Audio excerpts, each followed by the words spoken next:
Hey everybody, thank you so much for checking the channel out today. My name is Agabus and this is your financial education channel. Today we're over at the New York Post where car payment defaults are hitting historic highs as borrowing costs are surging.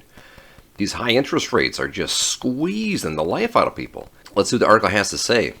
Inflation squeezed Americans are defaulting on their auto loans at levels not seen in nearly 3 decades as record high borrowing costs threaten to price many Americans out of the market. The percentage of subprime auto borrowers at least 60 days past due on their loans rose to 6% in September, up from a previous high in January, according to Bloomberg. For those with the best credit scores of at least 750, average interest rates are about 5.07% for a new car and over 7% for a used one. However, buyers with credit scores of less than 650 are looking at distressing interest rates of about 14% and 21% for new and used cars. Outrageous. The September's delinquency rate is the highest seen since 1994 when Clinton was in office. Man, even though Fed officials have unanimously decided to hold interest rates, they have signaled that they may hike rates yet another time before the end of the year.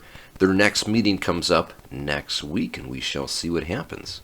Vulnerable individuals already squeezed by high rents and grocery prices will also need to start making student loan payments next month after their debts were paused for more than 3 years. Denver resident Josephine, who's got a credit score of 580, says she's paying 13% on her 2019 Honda truck. And though it's unclear what the Honda pickup truck is worth, she's paying over $700 a month with loans and insurance. Continuing on Fox Business, Americans falling behind on auto loan payments at record pace. High prices, steep borrowing costs trigger spike in auto loan delinquencies. The high number of loan delinquencies has not yet led to an equivalent growth in defaults, according to some data, although it indicated that loan delinquencies rose for 5th straight month in September. And defaults actually slid 9% for the month. Still, defaults are 31% from the same time a year ago. Unsurprisingly, vehicle repossessions are also expected to climb in the coming months. Automotive estimates that 1.5 million vehicles will be seized by the end of the year, up from 1.2 of last year. The article says that for many Americans, rising interest rates and high car prices have pushed their monthly payments above $1,000. What kind of cars are people buying? And lastly, Wall Street also had a little bit of information on the subprime auto delinquencies as well.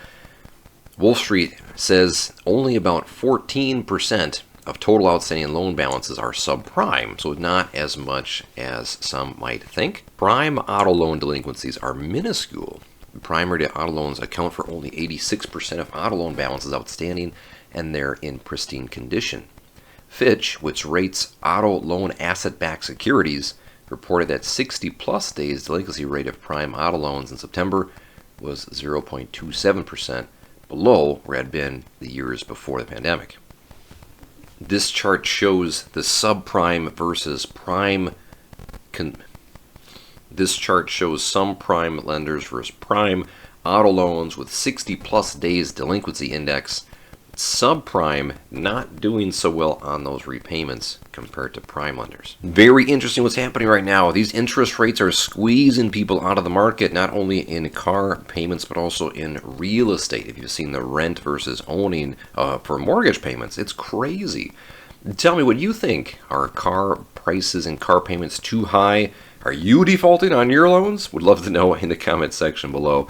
Thank you so much as always for watching the channel here today. As always, stay informed, stay inquisitive, and stay subscribed for more. We will see you tomorrow.